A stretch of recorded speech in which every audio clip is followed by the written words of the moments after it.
Hello internet viewers, I'm the fairly odd gamer. Johnny Depp. What can I say about him?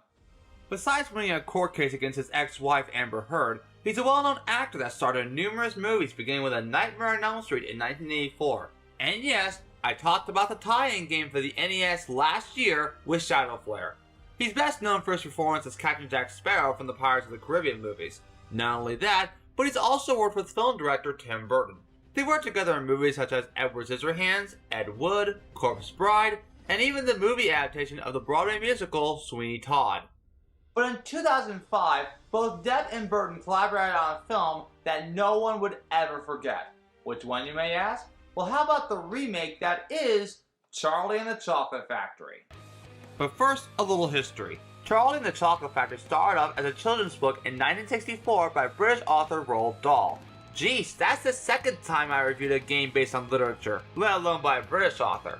But in 1971, while Dahl wrote his sequel, Charlie and the Great Glass Elevator, a theatrical movie based on the book was released under the name Willy Wonka and the Chocolate Factory. While it wasn't a huge hit at the box office, it did leave a lasting impact for many generations, therefore making it a classic movie. As I just mentioned before, a theatrical remake was released in 2005 with Burton directing and Depp in the main role of Wonka. Believe it or not, I actually saw this at a theater in Universal Studios, Florida. You heard right, an actual movie theater that shows currently released movies at a theme park. If that's not rare, then I don't know what is. While it was praised by most critics, audiences were mixed about it.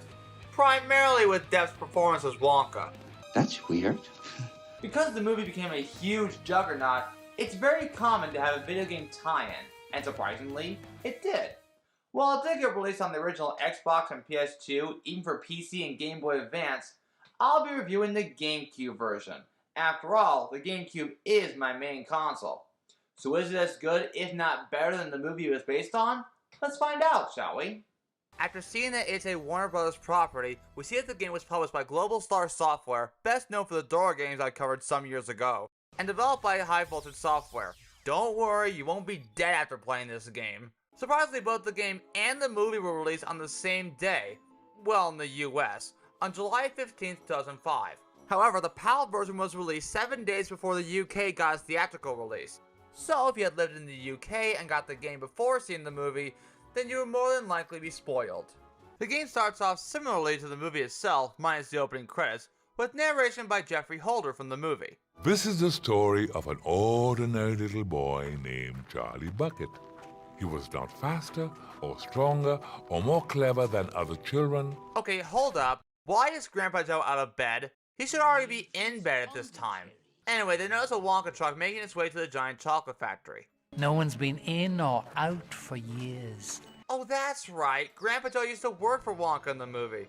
Because everyone, including Charlie Bucket, wants to see inside the factory, Willy Wonka makes an announcement that he's allowing 5 children to come visit the factory via golden ticket hidden inside 5 Wonka bars. But only one problem. Charlie has no money for chocolate. Nothing's impossible, Charlie.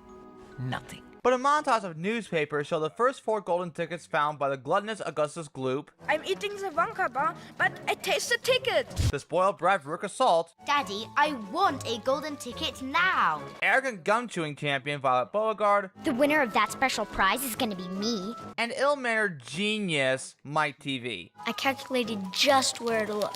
An idiot can do it. By the way, it's best to point out that in addition to Jeffrey Holder's narration, we have David Kelly for Grandpa Joe, Philip V. Gratz for Augustus Gloop, Julia Winter for Veruca Salt, Anna Sophia Robb for Violet Beauregard, Lewis from Meet the Robinsons himself, Jordan Fry for Mike TV, and Charlie Bucket voiced by Freddie Highmore, or as he's called nowadays, the Good Doctor. So yeah, all of the actors from the movie came to reprise their roles for the game. That is except for Willy Wonka. He's voiced by Captain Jack Sparrow from Kingdom Hearts 2. Not only is James Arnold Taylor best known for yeah, that, but he's also one of the title characters from Ratchet & Clank, and of course, the Jedi we all know and love, Obi-Wan Kenobi. Hello there. In my honest opinion, I think Taylor does a really good impression of Depp's Wonka. All hope is lost for Charlie Bucket until a lucky gust of wind blows a $10 bill and tells Charlie to catch that dollar. You know, it kind of reminds me of that one game on the DVD in which Charlie has to find a dollar bill. In this game, you play as Charlie. After all, it is called Charlie and the Chocolate Factory for a reason. Use the control stick to move, A to jump, and Y to pick up items and put them down. Okay. Basically, all you do is catch a dollar by knocking off the fences until you catch it on a chimney top. But oh no! He falls off the roof but lands on a garbage lid and slides down the hill, still going after the dollar.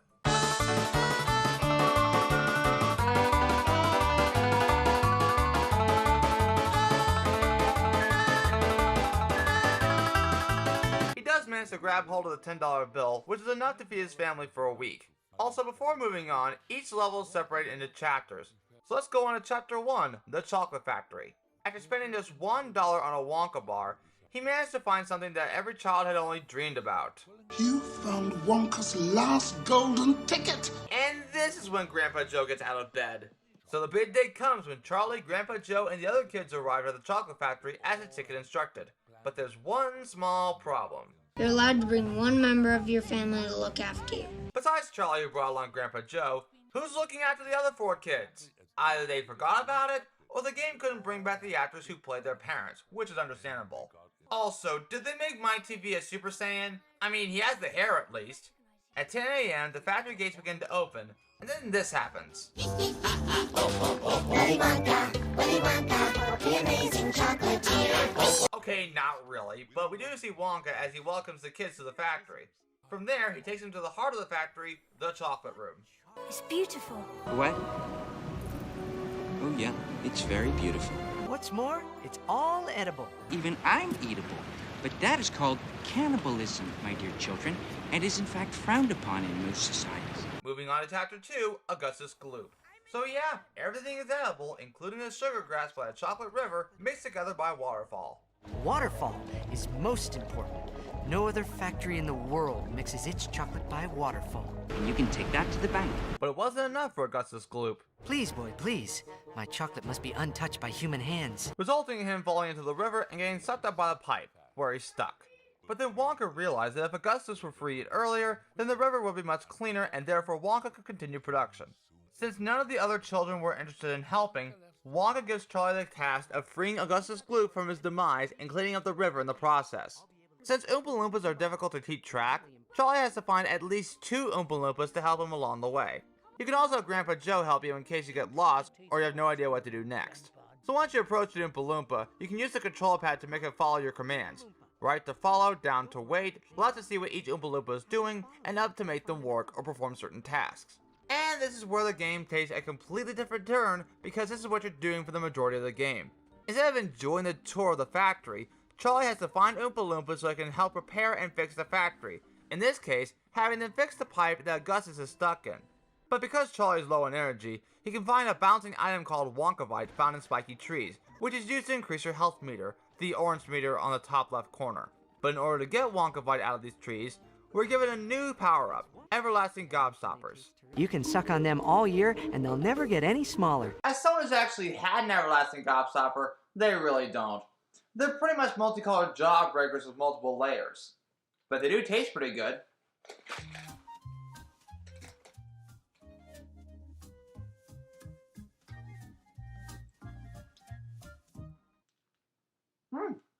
Wonka's right. They do taste terrific. They're pretty much the projectiles in this game. You throw them by pressing B, but you can hold on to targets by holding B before throwing it. That's something I recommend you do. After collecting enough Wonkavite, Charlie makes his way to the next area, the Jelly Beanstalk Room. Wait, how could a blocked up pipe cause a beanstalk to wilt? Whatever. Not only do you have regular Oompa Loompas, but it's here where you're introduced to Harvester Oompa Loompas, who can only gather candy from trees like this one. As a result, Charlie gets the first candy power-up in the game, Jelly Beanstalk Candy. They can sprout into a giant beanstalk and can even ensnare robots called Wonkabots into a ball. Oh yeah, did I mention? This room also introduces Wonkabots, which can be generated by an Oompa Loompa.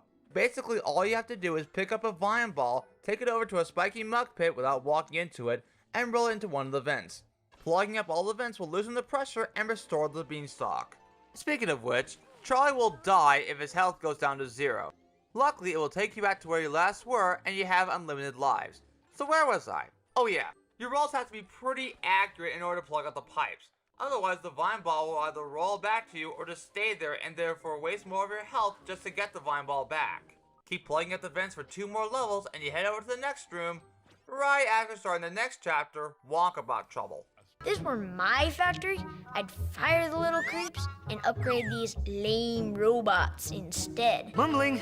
Always with the mumbling. So Mike TV upgrades the Wonkabots himself, but they're very hard to program and very easy to tamper with. Meanwhile, seriously? How long is this pipe? Well, as a result, the candy flow has come to a grinding halt. But with the help of some Oompa Loompas, including the introduction of welder Oompa Loompas that are skilled at fixing leaky pipes, they can get the conveyor belt as well as the candy coders working again. But what are they exactly? It color codes the candy to make it less confusing. Nothing worse than a yellow candy-coated blue that tastes red. There's also candy pulse that can launch anyone or anything inside, including yourself. But they're mainly used to transport the color-coded candy from one area to another. There are some candy pulse that you can detach and rotate so you can aim at a specific target. Eventually, Charlie encounters the malfunctioning Wonkabots, which must be destroyed. How, you may ask? By throwing gobstoppers at it until it explodes. So Charlie gets another candy power-up called Wriggle Sweets, which he uses to distract enemies. Destroyed enemies let out candy to fill up your power meter, as well as Wonkavite for extra health.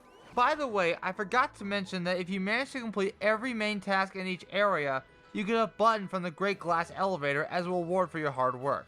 So what else could go wrong? Oh, I don't know. How about... Oh my goodness! Yep, not only is the chocolate river dried up, but somehow Augustus Glue plugged up the chocolate waterfall. Feel sorry for Wonka. It's gonna cost him a fortune in fetch. So Charlie once again needs help from the Oompa Loompas to gather some special candy from trees and place them in 4 candy boxes, each containing a different candy. Sometimes the Oompa Loompas won't seem to follow directions, whether they're stuck on a wall, or even place the candy close to you instead of putting them in the boxes. As thanks, you then get another power-up, and quite frankly one of the most useful power-ups in the game, the candy balloon. Think of it as a giant hover ball but without the handle. Pressing the jump button twice activates the candy balloon, and again whenever it touches the ground. Charlie makes his way to the tower where he finds a welder Oompa Loompa. After climbing up the tower via candy balloon, Charlie finds a cherry go-round, or as I like to call it, the hamster ball treadmill. I say this because it's literally a treadmill inside what looks like a hamster ball. How amazing is that? Anyway, it operates an elevator for the Oompa Loompa to go on so it can fix the control panel to refill a chocolate river via waterfall. And at long last, Augustus is free from the pipes, only to land in the river again. Luckily, he gets dragged out of the river by Oompa Loompas. All Charlie has to do now is exit the room by boat. I was beginning to think the only candy I'd be making was Augustus-flavored chocolate-coated glue. Ew. No one would buy it. So they make their way to storeroom 59, which is the storage portion of the inventing room. This is where Charlie sheds wool from 5 cotton candy sheep. I'd rather not talk about this one. Okay then. But this is also where you find Oompa Loompa with a light bulb and a bright idea every day. Since there's light moths, or luminous lolly butterflies, we use the Oompa Loompa to attract these butterflies and transport them to a luminous lolly machine. On to the next chapter, Violet Beauregard. Well, if you read the book or seen any of the movies, you know what happens now. Violet samples one of Wonka's new inventions, a stick of gum with a whole 3-course dinner by itself. And of course, Violet ultimately turns into a blueberry. Will Violet always be a blueberry? No. Maybe. I don't know. But that's what you get from chewing gum all day. It's just disgusting. If you hate gum so much, why do you make it? Once again, you really shouldn't mumble because it's kind of starting to bum me out. There's new enemies called rollerbots, which must be destroyed. I know it's best to use the steam jets, but I went the hard route by throwing gobstoppers at them, which also works. Once they're all destroyed, Oompa Loompas will come out to help you, including electrician Oompa Loompas that can fix electrical problems. This is also the area where we're introduced to spinners, which only work by throwing a gobstopper at it. So at a catwalk, Charlie has to make the Oompa Loompas fix a candy mixing machine that allows Charlie to use another new candy power-up, Rock Candy. Super Monkey Charlie Ball, everyone! If you hold A for a few seconds and let go, you can have Charlie boost in his Rock Candy Ball. It works well with rollerbots, or in some cases, Blueberry Violet. But keep in mind that every time you use your candy power-up, your candy power meter will start to deplete. Also, I forgot to mention that you can select your candy power-up by pressing R and using the control stick to choose which power-up you want to use. Anyway, after boosting towards Violet Blueberry to a tube, you do the same thing except now you turn a couple of Oompa Loompas into blueberries via the Great Gum Machine as they operate a couple of rollerbot stations by rolling. Also, it's a bit challenging because some spinners move platforms that can change back to their previous position in a few seconds. So it's best to have the Oompa Loompas stay on the moving platform, position yourself, throw the gobstopper at the spinner, and quickly have every Oompa Loompa follow you. And make sure they don't fall off the catwalk, because if any of them do, you have to backtrack and start over again. Anyway, do the same thing in the next two rooms and the juicing room will open for Violet to drop in. But Charlie still has to get the juice out of Violet, so he jumps into the juicing room and does just that. Honestly, I wouldn't expect to see the juicing room have a skating bowl with juices on the outside used to squeeze the juice out of Bloompa Loom berries, with roller bots to prevent you from doing so.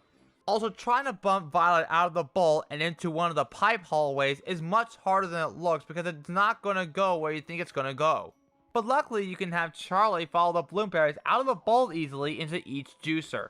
Do the same thing in the next two rooms and push Violet into the giant juicer in order to have all the juice squeezed out of her, getting her back to normal. Sort of. She'll still be blue, albeit more pressed than depressed, but that's the least of her problems. So Charlie makes his way to the nut room, triggering the next chapter, Veruca Salt. Since nut sorting is not for Oompa Loompas or Wonka bots, it's a job of one creature. Squirrels. Why use squirrels? Because only squirrels can get the whole walnut out almost every single time. Who better to sort good nuts from bad? As spoiled as Veruca is, she had many pets in her house except for a squirrel. Why can't the Salts make their house into a zoo? Veruca wants one, but Wonka refuses because they're not for sale. As a result, she gets pounced on by the squirrels and pinning her to the ground. What are they doing? They're testing to see if she's a bad nut. I wonder. Oh my goodness. She is a bad nut after all. Of course, the squirrels drag her into the garbage chute all the way down to the incinerator. But don't worry, we only light it on Tuesdays. Today is Tuesday. Before moving on, let's talk about the game's music. While it isn't Danny Elfman, the music used in this game is actually pretty good. It was done by award-winning composer Winifred Phillips, who did the music for the Little Big Planet series, Assassin's Creed 3 Liberation, and even the original God of War from 2005. She's even written a book called A Composer's Guide to Game Music, which from what I've heard is actually pretty good. And what can I say? She's not called the superstar of video game music for nothing. After finding an Oompa electrician, he can fix the conveyor belt to open both doors until they reach a conveyor nut belt. With moving platforms via spinners, Charlie has to fix both sides of the bridge via a hamster ball treadmill for you and the Oompa Loompas to cross. Then using your rock candy ability, bump into the tree to shake loose the squirrels and run into said squirrels to knock them out. Then have every Oompa Loompa carry one squirrel at a time to a box until a certain number of squirrels is reached. However, if a squirrel grabs onto you, it will wear down some of your health. Once that's done, repeat the same process on the other side and all the squirrels will be back to doing what they do best, sorting walnuts. But we're not done yet because we still have to save Veruca from the garbage chute. It's pretty much the same thing as the dollar bill level from the beginning of the game, but instead you have to follow Veruca through the green pipes. Eventually Veruca gets saved, but Charlie slides down to the next room, the fizzy lifting machine room.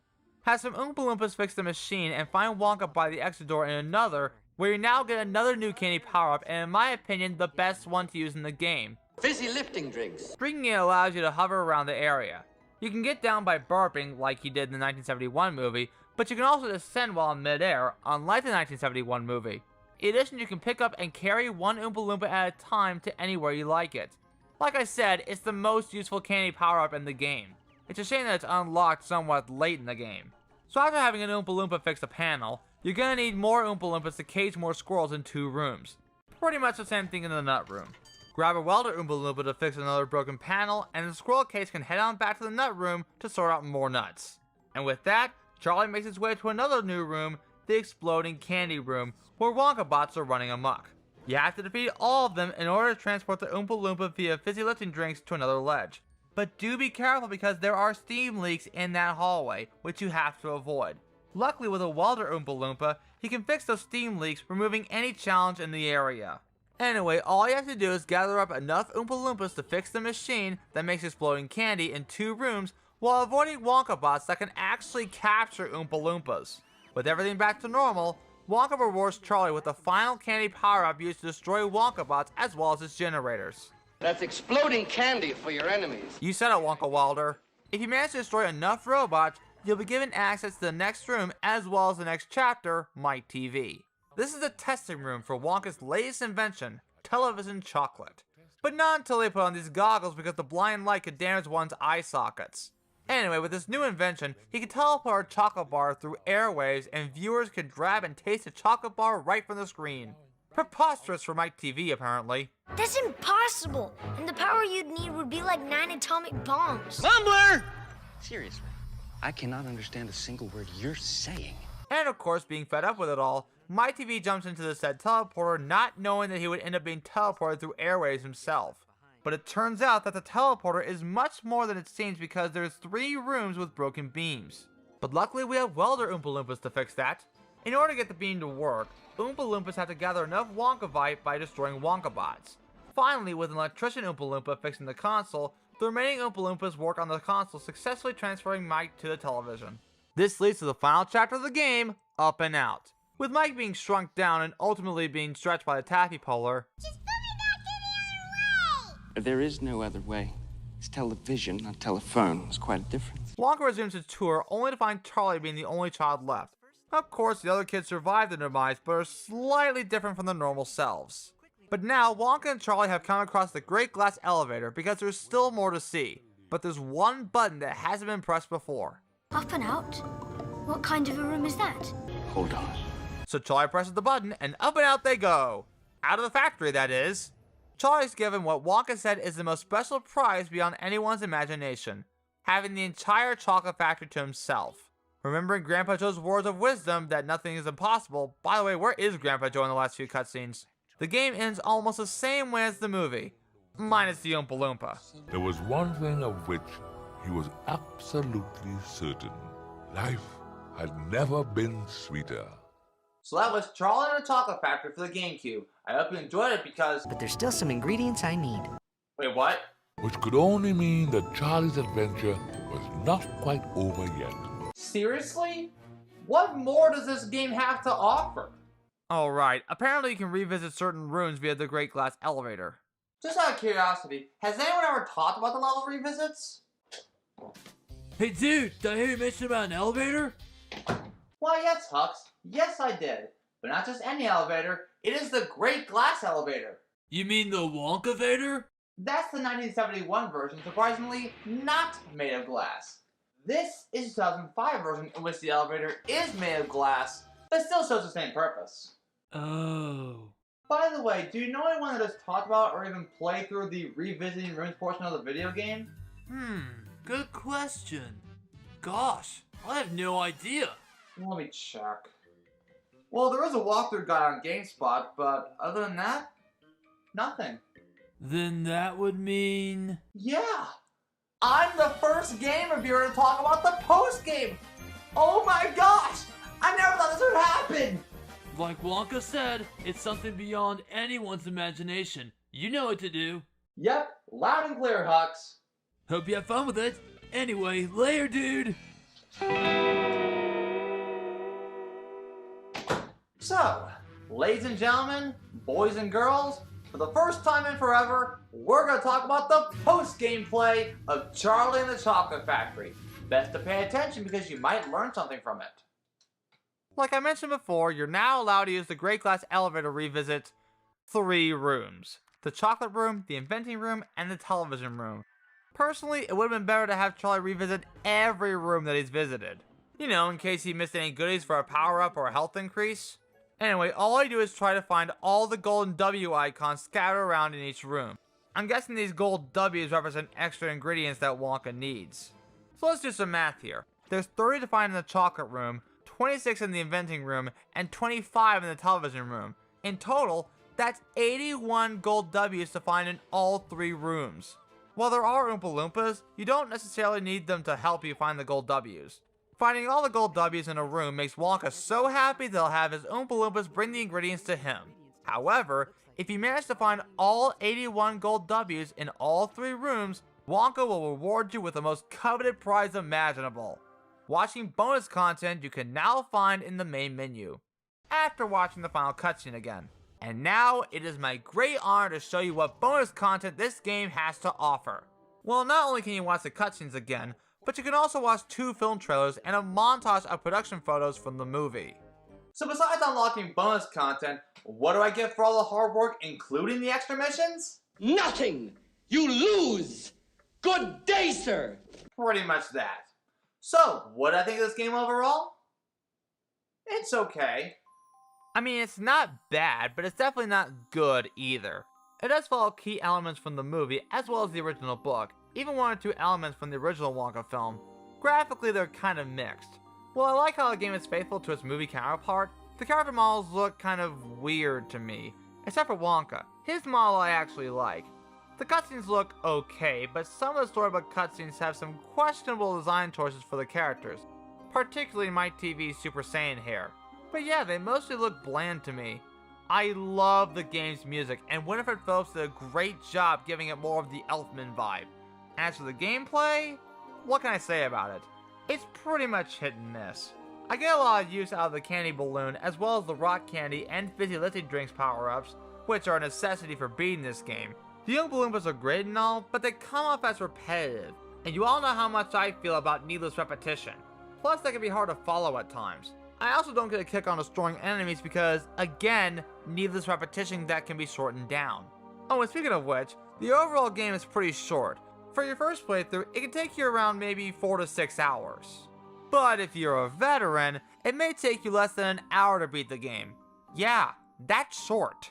Overall, Charlie and the Chocolate Factory is not terrible, but I'd rather watch the movie.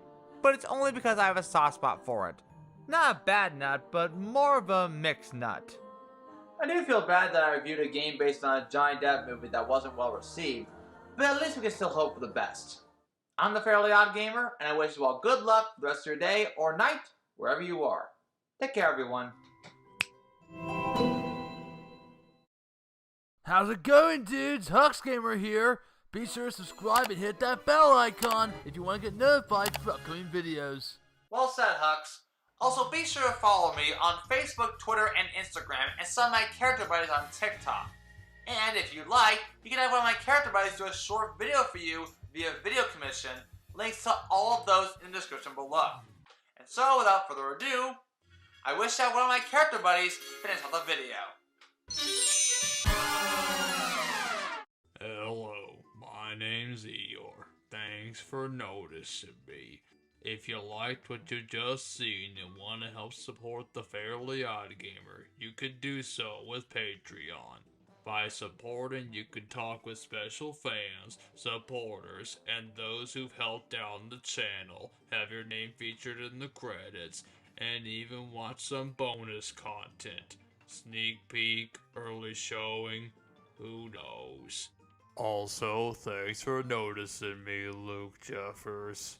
And to you as well for watching this video and supporting the channel. Gosh, I wish I had all that stuff. Oh well. I'm just gonna stay in my gloom place.